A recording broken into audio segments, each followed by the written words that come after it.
नमस्कार, हाजिर एक बार फिर से आपके साथ देश दुनिया की सभी मुख्य समाचार, ताज़ा समाचार और बड़ी खबरों को लेकर। इसलिए आपसे रिक्वेस्ट है कि वीडियो को पूरा आखिर तक जरूर देखिएगा, क्योंकि ये सारी खबरें एकदम आपके काम की है। और हाँ, वीडियो को अब तक लाइक नहीं किया है तो लाइक कर दें और अपने दोस्तों में शेयर करके प्लीज हमें सपोर्ट जरूर करें, क्योंकि आपका लाइक शेयर ही हमारी मेहनत का फल होता है। चलिए बिना वक्त गंवाए फटाफट से जान लेती हैं इस दुनिया की पहली बड़ी खबर। पोर्ट से लेकर एयरपोर्ट तक अंतर्राष्ट्रीय यात्रियों की सख्त जांच का आदेश। दूसरा मंकी पॉक्स मिलने पर एक्शन में केंद्र। जी हाँ, आपको बता दें कि केंद्र ने आज आगमन पर सभी अंतर्राष्ट्रीय यात्रियों की सख्त स्वास्थ्य जांच की सलाह दी है। बता दें कि केंद्र का यह आदेश ऐसे समय में आया है जब केरल के कुन्नूर का 31 वर्षीय एक व्यक्ति जहाज में मंकी पॉक्स से संक्रमित पाया गया। बता दें कि यह भारत में इस बीमारी का दूसरा मामला है और यह जानकारी केंद्रीय स्वास्थ्य मंत्रालय के एक अधिकारी ने दी।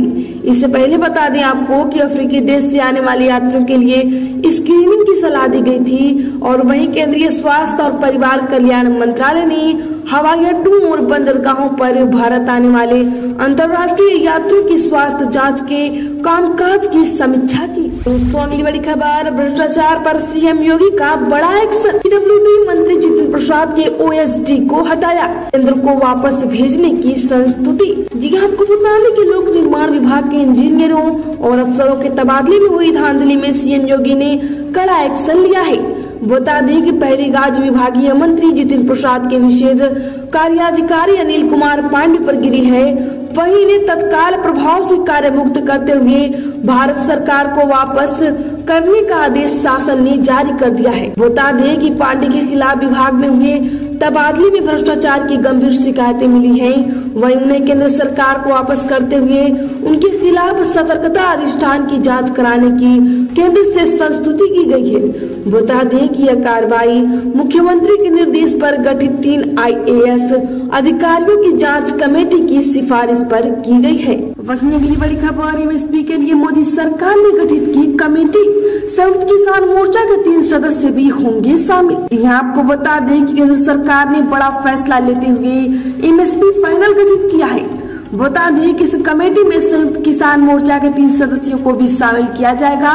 वहीं प्रधानमंत्री नरेंद्र मोदी ने पिछले साल ही ऐलान किया था कि सरकार द्वारा MSP के लिए एक कमेटी का गठन किया जाएगा। बता दें कि अब उस वादे को पूरा करते हुए सरकार ने इसका ऐलान कर दिया है। सरकार के मुताबिक MSP की प्रक्रिया को और ज्यादा पारदर्शी बनाने के लिए इस कमेटी का गठन किया गया है। जानकारी के लिए बता दें कि पिछले साल पूरे देश में किसान आंदोलन चला था। वहीं राकेश टिकैत ने उस आंदोलन की अगुवाई की थी और किसानों के एक बड़े वर्ग को मोदी सरकार के खिलाफ खड़ा कर दिया था। बता दें कि तब किसान तीनों कृषि कानून का विरोध कर रहे थे। वे उन तीनों कानूनों की वापसी चाहते थे। उस किसान आंदोलन की वजह से ही प्रधानमंत्री नरेंद्र मोदी को तीनों कृषि कानून वापस लेने का ऐलान करना पड़ा था। साथ ही आपको याद दिला दें कि उन्होंने कह दिया था कि उनकी सरकार की तपस्या में कुछ कमी रह गई। उसी संबोधन में उन्होंने MSP को लेकर एक कमेटी बनाने की बात भी कही है। अगली बड़ी खबर, किसान सम्मान निधि की अब होगी वसूली।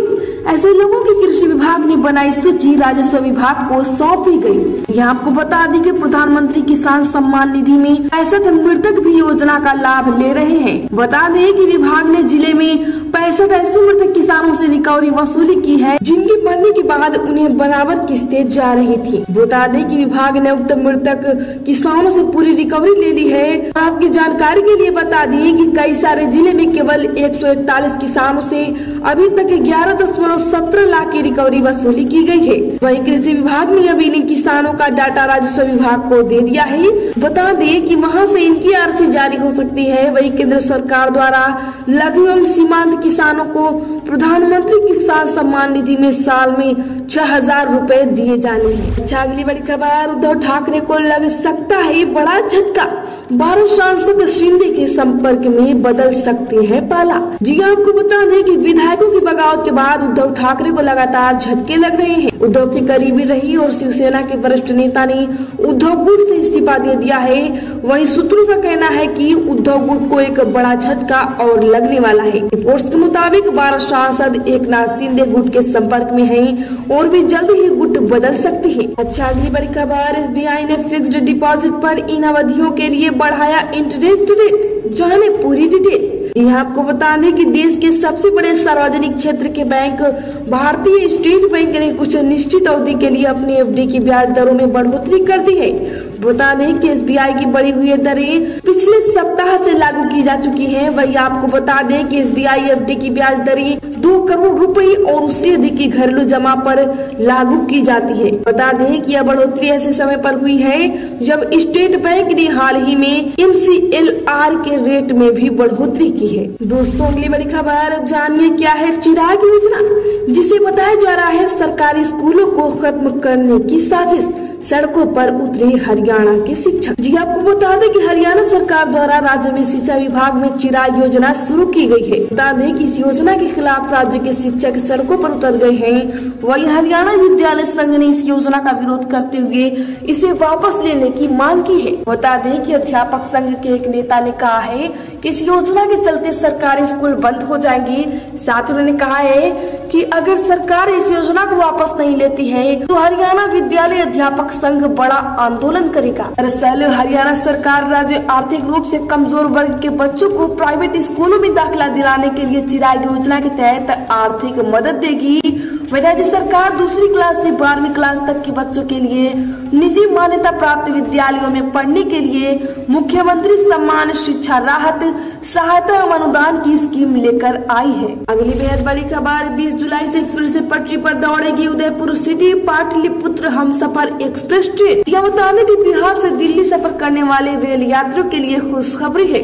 पूर्व मध्य रेलवे ने Pataliputra Udaipur city Humsafar express train के परिचालन को एक बार फिर से शुरू करने का ऐलान कर दिया है। बता दें कि इस ट्रेन में 16 थर्ड एसी और एक स्लीपर श्रेणी के कोच रहेंगी और इस ट्रेन के बहाल होने से राजस्थान, उत्तर प्रदेश और बिहार राज्यों के खास शहरों को ट्रेन का सफर सरल और सुगम हो जाएगा। अगली बेहद बड़ी खबर राष्ट्रपति चुनाव की वोटिंग खत्म, कांग्रेस सपा और एनसीपी विधायक बोले द्रौपदी मुर्मू को किया वोट। जी आपको बता दें कि आज देश में राष्ट्रपति चुनाव के लिए मतदान हुआ है और वहीं एनडीए ने द्रौपदी मुर्मू को राष्ट्रपति पद का उम्मीदवार बनाया है तो यशवंत सिन्हा विपक्ष का चेहरा है। बता दें कि 21 जुलाई को मतगणना के बाद पता चल जाएगा कि देश का 15वां राष्ट्रपति कौन होगा। वही राष्ट्रपति चुनाव के लिए वोटिंग जारी है और राज्यों की विधानसभा और संसद भवन में मतदान हुआ है। वहीं पीएम मोदी, पूर्व पीएम मनमोहन सिंह समेत तमाम बड़े नेताओं ने संसद भवन में बने बूथ पर मतदान किया तो वहीं राज्यों के सीएम और विधायकों ने अपनी अपनी विधानसभा में वोट डाले।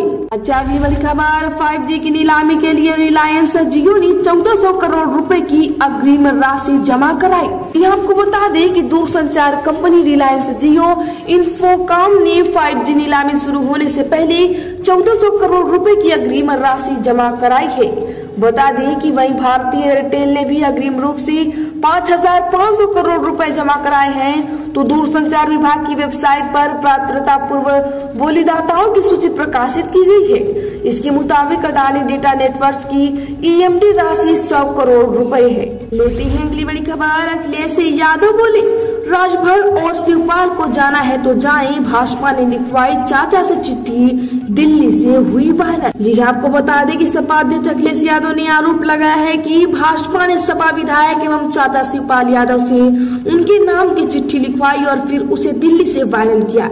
बता दें कि अखिलेश ने आरोप लगाया है कि लखनऊ के लुलु मॉल में नमाज पढ़ने वाले भाजपा के प्रशिक्षित लोग भी हैं। बता दें कि राष्ट्रपति चुनाव में मतदान करने आए अखिलेश यादव ने आज विधान भवन में मीडिया से बातचीत में कहा है कि भाजपा के कहने पर शिवपाल यादव ने उन्हें पत्र लिखा था। साथ ही उन्होंने कहा है कि शिवपाल यादव की चिट्ठी को सबसे पहले उप मुख्यमंत्री केशव प्रसाद मौर्य और ब्रजेश पाठक ने ट्वीट कर वायरल किया। इससे साफ है कि यह पत्र भाजपा की साजिश का ही हिस्सा था। साथ ही उन्होंने आरोप लगाते हुए कहा है कि लुलु मॉल के निर्माण से राजधानी में निवेश आया है और लुलु मॉल का कार्य सपा सरकार के कार्यालय में शुरू हुआ था। वही सुबह सपा और शिवपाल यादव के मुद्दे पर अखिलेश ने कहा है कि जिसे जाना है वह जा सकता है, वह किसी को रोक नहीं सकते। अगली बेहद बड़ी खबर नुपुर शर्मा की नई याचिका पर एससी में आज होगी सुनवाई। जी आपको बता दें कि पैगंबर मोहम्मद पर विवादित टिप्पणी के आरोपी बीजेपी से निलंबित नेता नुपुर शर्मा की याचिका पर सुप्रीम कोर्ट में आज सुनवाई होगी। वही जस्टिस सूर्यकांत और जमशेद पार्टीवाला की बेंच याचिका पर सुनवाई करेगी। बता दें कि इससे पहले 1 जुलाई को इसी बेंच में नुपुर की पिछली याचिका सुनवाई के लिए लगी थी। तब बेंच ने सख्त टिप्पणियां करते हुए याचिका सुनने से मना कर दिया था। आपको बता दें कि अब नुपुर शर्मा ने नई याचिका में अपनी गिरफ्तारी पर रोक लगाने और अपने खिलाफ दर्ज सभी FIR को दिल्ली ट्रांसफर करने की मांग की है। दोस्तों, अगली बड़ी खबर, खुशखबरी, खाने के तेल की कीमत में भारी गिरावट। इस कंपनी ने एक झटके में कम किए 30 रुपए। जी हाँ, आपको बता दें कि सरकार के प्रयासों के बाद खाने के तेल की कीमतें नीचे आ रही हैं। पिछले दिनों भी तेल कंपनियों की तरफ से कीमत कम करने का ऐलान किया जा चुका था। बता दें कि अब एक बार फिर फॉर्च्यून ब्रांड के तहत प्रोडक्ट्स की बिक्री करने वाली खाद्य तेल कंपनी अडानी विल्मर ने तेल की कीमतें अंतर्राष्ट्रीय स्तर पर कम होने के बाद रेट कम करने की बात कही है। बता दें कि कंपनी की तरफ से खाद्य तेल की कीमतों में 30 रुपए प्रति लीटर तक की कटौती करने की घोषणा की गई है। वहीं अगली बड़ी खबर, बांग्लादेश में 2 दिनों तक चलता रहा हिंदुओं का घर, मंदिर तोड़ा, दुनिया ने साधी चुप्पी, मोदी से लगाई गुहार। जी हाँ, आपको बता दें कि बांग्लादेश में एक बार फिर से अल्पसंख्यक हिंदू समुदाय के लोगों के साथ अत्याचार की सारी हदें पार कर दी गई हैं। बता दें कि नरेला जिले में लोहागाड़ा उप जिला में कट्टरपंथियों की भीड़ ने फेसबुक पर कथित रूप से पैगंबर मोहम्मद साहब के खिलाफ टिप्पणी करने पर हिंदुओं के 70 घरों और दुकानों को पहले जमकर लूटा और फिर उन्हें जला दिया। बता दें कि उन्मादियों की यह भीड़ यहीं पर नहीं रुकी और उसने एक मंदिर को भी तोड़फोड़ करके बर्बाद कर दिया। इनका आरोप था कि आकाश नाम के शख्स ने पैगंबर के खिलाफ टिप्पणी की है, जिससे उनकी भावनाएं आहत हुई हैं। आपकी जानकारी के लिए बता दें कि इस इलाके में सक्रिय इस्कॉन समूह का कहना है कि कुल 200 लोगों को बुरी तरह से पीटा गया है। वही घरों को इस तरह से जलाया गया है कि वे 2 दिन तक जलते रहे। और इस हिंसा के शिकार दीपाली रानी शाह कहती हैं कि वह उस क्षण को नहीं भूल सकती हैं जब उन्होंने अपने ही घर को जलते हुए देखा। वही अगली बड़ी खबर, कोई जिंदा नहीं बचा, उपनदी नर्मदा में समाई बस, 13 मुसाफिर थे सवार, सिर्फ 100 ही बाहर निकले। जी हाँ, आपको बता दें कि मध्य प्रदेश के धार जिले के घाट में एक यात्री बस पुलिस की रेलिंग तोड़कर नर्मदा नदी में जा गिरी है। बता दें कि अधिकारियों की माने तो इस हादसे में सभी 13 मुसाफिरों की मौत हो गई है। हालांकि फिर भी नदी में तलाशी अभियान जारी है। वहीं दुर्घटनाग्रस्त बस को निकाला गया है। खलघाट में नर्मदा पर बने पुल से गुजरते वक्त अनियंत्रित हुई और रेलिंग तोड़कर नदी में जा गिरी। यह पुल धारा और खरगोन जिले की सीमा पर national highway 3 Agra Mumbai road पर स्थित है। दोस्तों, जागता न्यूज में आज के लिए बस इतना ही। खबर अगर अच्छी लगी हो तो वीडियो को लाइक कर दी और अपने दोस्तों में शेयर करके प्लीज हमें सपोर्ट जरूर करें। और हाँ, अगर आप जागता न्यूज में पहली बार आए हैं, रोज की ऐसी ताजा और बड़ी खबरों के लिए जागता न्यूज को भी सब्सक्राइब करिए, साथ ही घंटे के निशान को जरूर दबा लें। धन्यवाद।